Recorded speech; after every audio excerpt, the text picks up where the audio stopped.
ನಮಸ್ಕಾರ ಎಲ್ಲ ನನ್ನ ರೈತ ಸಹೋದರ ಸಹೋದರಿಯರೇ. ನಾನು ಆನಂದ್ ಶಿವಾಜಿ ಸಾಳುಂಕೆ, ಬಿಜಾಪುರ ಜಿಲ್ಲೆಯ ರೈತ. ನಮ್ಮ ರಾಜ್ಯ ಸರ್ಕಾರ ಫೆಬ್ರವರಿ 6, 7, 8 ಈ 3 ದಿನಗಳಲ್ಲಿ ಬೆಂಗಳೂರಿನ ತ್ರಿಪುರವಾಸಿನಿ ಅರಮನೆ ಮೈದಾನದಲ್ಲಿ ಅಂತಾರಾಷ್ಟ್ರೀಯ ವಾಣಿಜ್ಯ ಮೇಳ 2026 ಆಯೋಜಿಸಿದೆ. ಈ ಮೇಳದ ಥೀಮ್ ಉತ್ಪಾದನೋತ್ತರ ಕೃಷಿ, ರೈತರ ಸಬಲೀಕರಣ. ನನ್ನಂತ ರೈತರಿಗೆ ಇದು ಕನಸು ನನಸಾಗುವಂತಹ ಅವಕಾಶ.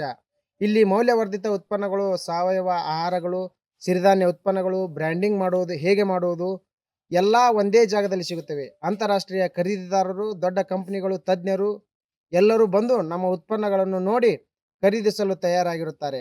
ನನ್ನಂತಹ ಸಣ್ಣ ರೈತನ ಉತ್ಪನ್ನಕ್ಕೂ ದೊಡ್ಡ ಬೆಲೆ ಸಿಗುವಂತೆ ಮಾಡಲು ಈ ಮೇಳ ಅತ್ಯುತ್ತಮ ವೇದಿಕೆಯಾಗಿದೆ. ಇಲ್ಲಿ ನಮ್ಮ ರೈತರು ತಮ್ಮ ಉತ್ಪನ್ನಗಳನ್ನು ಪ್ರದರ್ಶಿಸಬಹುದು, ತಜ್ಞರಿಂದ ಸಲಹೆ ಪಡೆಯಬಹುದು, ಹೊಸ ತಂತ್ರಜ್ಞಾನಗಳನ್ನು ಕಲಿಯಬಹುದು.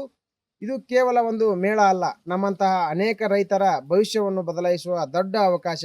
ಈ ಮೇಳದ ಸದುಪಯೋಗ ಪಡೆದುಕೊಂಡರೆ ನಮ್ಮ ಆದಾಯ ದ್ವಿಗುಣವಾಗುವುದು ಖಚಿತ. ಆದ್ದರಿಂದ ನಮ್ಮ ರೈತ ಸಹೋದರ ಸಹೋದರಿಯರೇ, ಫೆಬ್ರವರಿ 6, 7, 8 ತಪ್ಪದೆ ಬನ್ನಿ.